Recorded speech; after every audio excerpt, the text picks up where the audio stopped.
Eu sou a professora Andréia e hoje nós vamos falar de matéria e suas propriedades. Vamos ao conceito de matéria. O que seria o conceito de matéria? Matéria é tudo aquilo que tem massa e ocupa lugar no espaço. Então, todos os objetos que nos cercam, eles ocupam um lugar no espaço e têm massa. Para verificar a massa, eu vou usar este cubo. Esse cubo, essa balança de culinária usada na cozinha, vamos verificar agora quanto tem de massa esse cubo. – 40 gramas de massa. Então, essa é a massa do nosso cubo. Agora, nós vamos calcular o volume. O que seria o volume?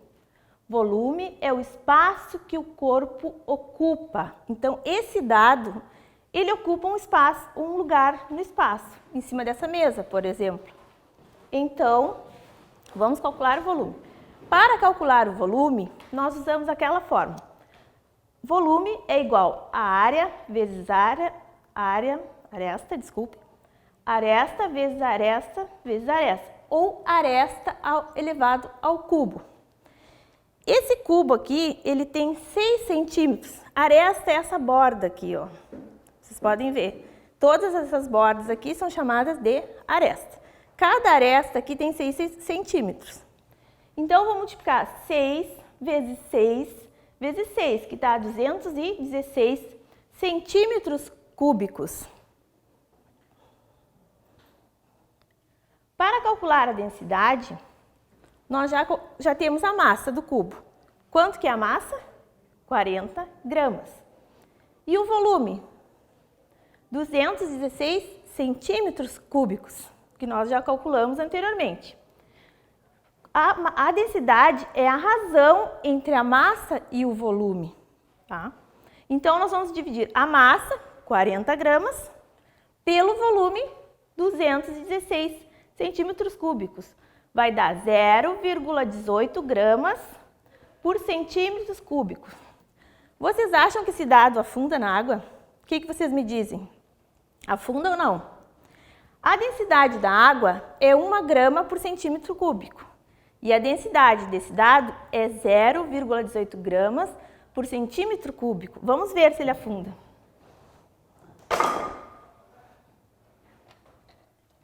Não afundou. Por quê?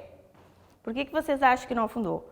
Porque a água ela é mais densa e o dado é menos denso. Agora, nós vamos fazer um experimento chamado torre de líquidos. Nesse experimento, nós vamos usar um recipiente de vidro transparente, a glucose de milho ou glicose de milho. Vamos usar a água com sal. Coloquei uma tinta para dar uma cor, para diferenciar a água do álcool. Vamos usar o detergente líquido, na cor que vocês quiserem, verde, amarelo, a cor que vocês tiverem em casa. Vamos usar a água, para diferenciar, colocamos um corante vermelho e o óleo. E, por último, o álcool.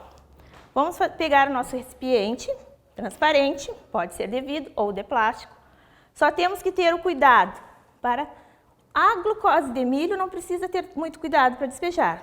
Vamos despejar, pode ser rapidamente.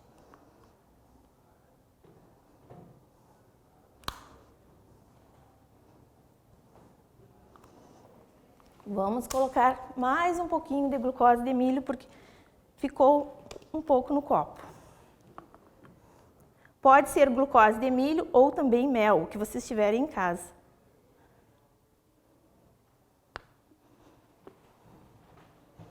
Agora, vamos pegar a água com sal, essa solução de água com sal e corante ou tinta azul. Só que temos que ter um cuidado. Temos que despejar lentamente pelas bordas do recipiente.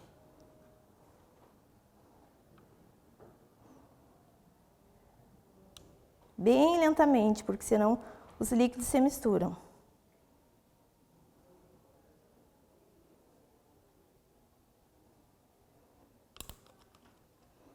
Bom, podem ver aqui, ó, a glucose embaixo e água com sal e tinta em cima.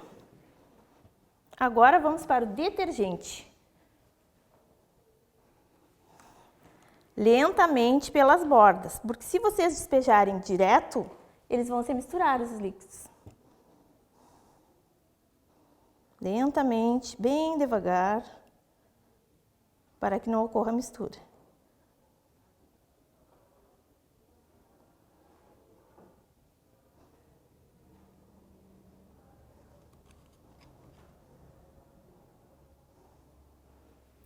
Olha, misturou um pouco com, mas dá bem para ver a separação dos líquidos.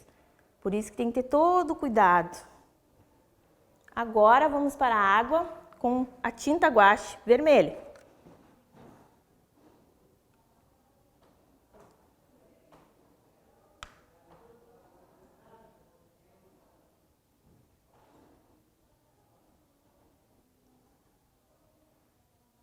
Bem lentamente. Vamos ver. Ó, ela ficou meio misturada, porque foi rápido demais, ó. Se for mais lento, ela vai ficar todas as cores separadas aqui. Agora vamos para o óleo. Vocês sabem que água e óleo não se misturam, né? Então, mas mesmo assim, vamos lentamente colocar o óleo no recipiente.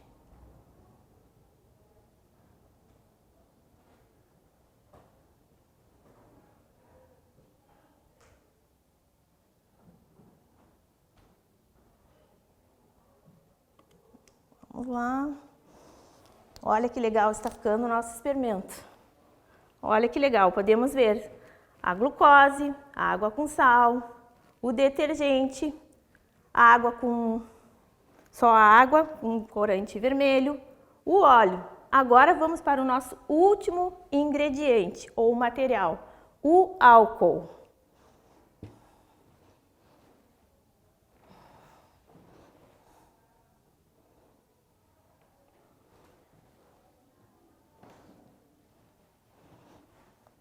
Pegamos novamente, ladeamos um pouco o nosso recipiente.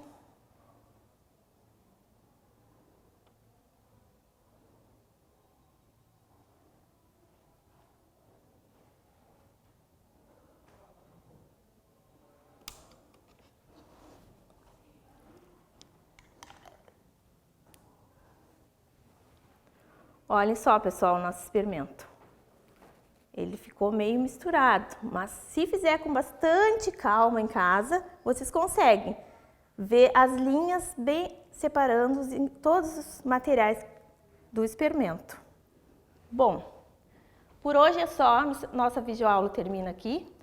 Na próxima videoaula nós falaremos sobre matéria e os estados físicos da matéria. Se vocês quiserem fazer esse experimento em casa, podem fazer, é bem simples. Só que tem que ser sob a supervisão de um adulto. Por quê? Porque nós usamos o álcool, tá? Então é interessante que vocês façam juntamente com o adulto. Obrigada e até a próxima videoaula. Olá, gente. Estou aqui de novo hoje para falar um pouquinho sobre as linguagens e suas possíveis formas de comunicação. Pois a gente acredita que os homens, que a humanidade já se comunicava desde os primórdios. Pode passar. Para começarmos, vamos ver um conceitinho de o que é linguagem, né?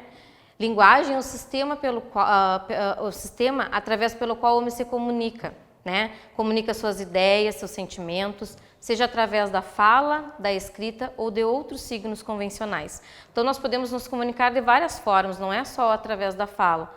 Nos comunicamos por gestos, por olhares, né? Tem várias formas de comunicação. Existem dois tipos principais de linguagens, né? Para a gente saber. Existe a linguagem que é verbal e a linguagem não verbal. Na linguagem verbal, é toda aquela linguagem que utiliza fala e escrita. É tudo que está escrito. Isso é linguagem verbal. Quando a gente vai lá numa interpretação de texto e diz, por exemplo, qual é a parte verbal do anúncio que diz que pede alguma coisa para vocês, a parte verbal vai ser sempre aquela parte que está escrita. Mesmo que ele trabalhe, mesmo que o texto trabalhe com imagens e palavras. Aqui eu trago um exemplo de linguagem verbal. Atenção, é proibido fumar nesse local. Esse é um exemplo claro de linguagem verbal. É um cartaz, mas ele se utiliza apenas de palavras, né, de linguagens verbais aqui, ó, nesse tipo de cartaz.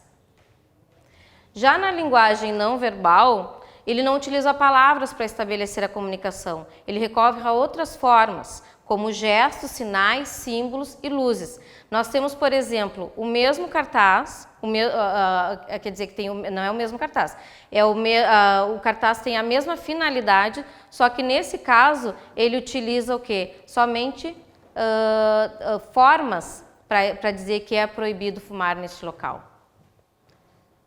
E também nós temos a mistura dessas duas linguagens, que nós vamos chamar de linguagem mista. Na linguagem mista, nós temos um exemplo ali, ó, do desenho, de um cigarro que está dizendo que é proibido, mas nós temos essa parte que está escrita também. Então, nesse caso, aqui, nesse tipo de cartaz, nós temos uma linguagem mista, que tem a parte verbal e tem a parte não verbal do cartaz. Em que isso é importante, né? Onde é que eu vou utilizar isso na interpretação de texto? Quando interpretamos textos, nós não interpretamos somente textos em prosa. Nós vamos interpretar, por exemplo, tirinhas, vamos interpretar cartazes, folders, né? Tem vários tipos de texto que os livros didáticos trazem, que as provas estão trazendo para a gente, que elas vão trabalhar muito com essa parte de verbal e não verbal.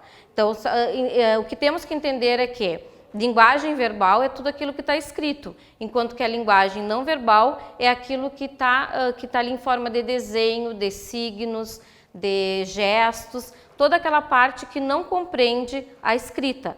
Bem, quando vamos interpretar, por exemplo, uma tirinha, é importante levar em consideração, na parte não verbal, quais são as características desse personagem. Então, por isso que eu trago para vocês elementos que são importantes na interpretação de diversos tipos de textos. Obrigada.